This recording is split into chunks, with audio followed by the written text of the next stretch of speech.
প্রিয় দর্শকবৃন্দ, স্বাগতম আমাদের এই যাত্রায়, যেখানে আমরা অন্বেষণ করব বাংলার প্রাণ ধান। এই ফসল ঘিরেই গড়ে উঠেছে আমাদের গ্রামীণ জীবন, আমাদের সংস্কৃতি, অর্থনীতি এবং দৈনন্দিন জীবনযাত্রা।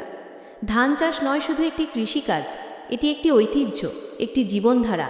চলুন ধাপে ধাপে দেখি ধান চাষের পুরো যাত্রা, জমি প্রস্তুতি থেকে শুরু করে ফসল ঘরে তোলা পর্যন্ত।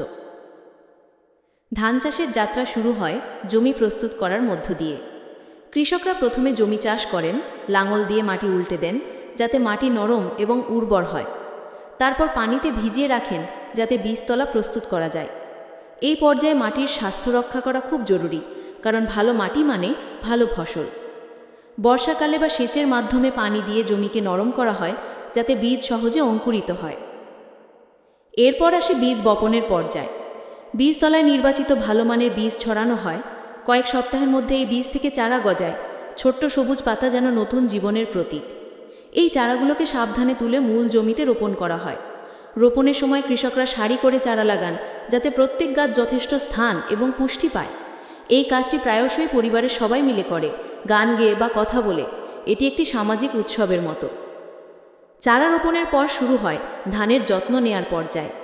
নিয়মিত সেচ দেওয়া হয় যাতে জমিতে সবসময় পর্যাপ্ত পানি থাকে, কারণ ধান পানিপ্রিয় ফসল।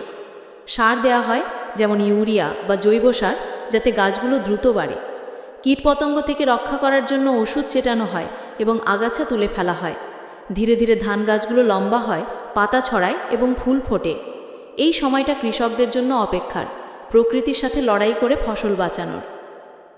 অবশেষে যখন ধান পেকে সোনালি রং ধারণ করে, তখন আসে ফসল কাটার সময়। কৃষকরা কাস্তে দিয়ে ধান কাটেন, গোছা করে বাঁধেন, তারপর মাড়াই করা হয়, যেখানে ধান থেকে চাল আলাদা করা হয়। আধুনিক যন্ত্র বা ঐতিহ্যবাহী পদ্ধতিতে এই কাজ সম্পন্ন হয়। অবশেষে ধান ঘরে তোলা হয়, কৃষকের পরিশ্রমের ফল। এই ফসল না শুধু খাদ্য, এটি আমাদের অর্থনীতির মেরুদণ্ড। ধান চাষ শেখায় আমাদের ধৈর্য, পরিশ্রম এবং প্রকৃতির সাথে সহযোগিতা। আজকের এই যাত্রায় আমরা দেখলাম কিভাবে একটি ছোট বীজ থেকে উঠে আসে আমাদের জীবনের প্রাণ। ধন্যবাদ দেখার জন্য। কক্সবাজার এক্সপ্লোরারের সাথে যুক্ত থাকুন।